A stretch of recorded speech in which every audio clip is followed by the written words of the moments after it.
The Pentagon had recommended that Trump only pursue targeted tariffs, so as not to upset American partners abroad. But Commerce Secretary Wilbur Ross said Sunday that was not the direction the president would take. "He's talking about a fairly broad brush," Ross said on ABC's This Week. He rejected threats of retaliation from American allies as pretty trivial. Few issues could blur the lines of partisanship in Trump-era Washington. Trade is one of them. Trade politics often cut along regional, rather than ideological, lines, as politicians reflect the interests of the hometown industries and workers. But rarely does a debate open so wide a rift between a president and his party, leaving him almost exclusively with support from his ideological opposites. "Good," finally, said Senator Sherrod Brown, an Ohio Democrat and progressive, as he cheered Trump's move. Senator Bob Casey of Pennsylvania, a Democrat who has called for Trump to resign, agreed.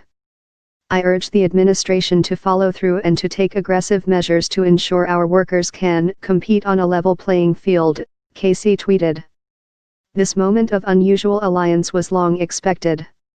As a candidate, Trump made his populist and protectionist positions on trade quite clear, at times hitting the same themes as one of the Democratic presidential candidates, Vermont Senator Bernie Sanders.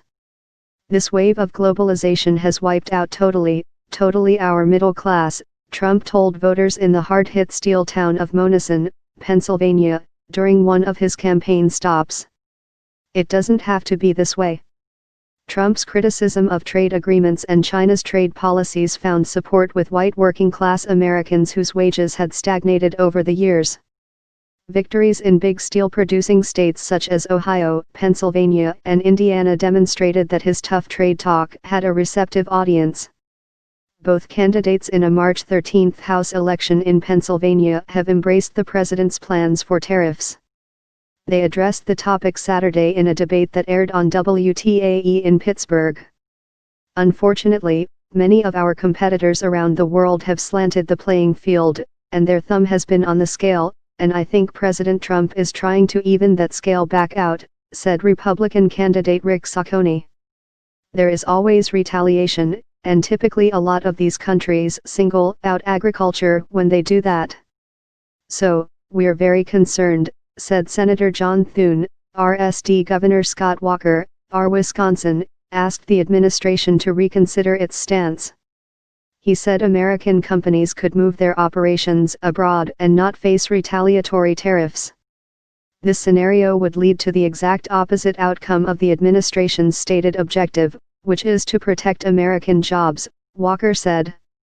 The Business Roundtable's Josh Bolten, a chief of staff for President George W. Bush, called on Trump to have the courage to step back from his campaign rhetoric on trade. "Sometimes a president needs to, you need to stick to your principles, but you also need to recognize in cases where stuff you said in the campaign isn't right and ought to be drawn back," he said on Fox News Sunday. "The president needs to have the courage to do that."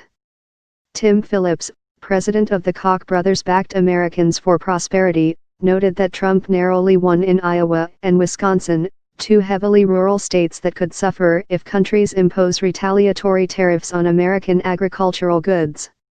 "It hurts the administration politically because trade wars, protectionism, they lead to higher prices for individual Americans," Phillips said. "It's basically a tax increase." The president wasn't backing down, at least on Twitter, where he posted this message: "Trade wars are good, and easy to win.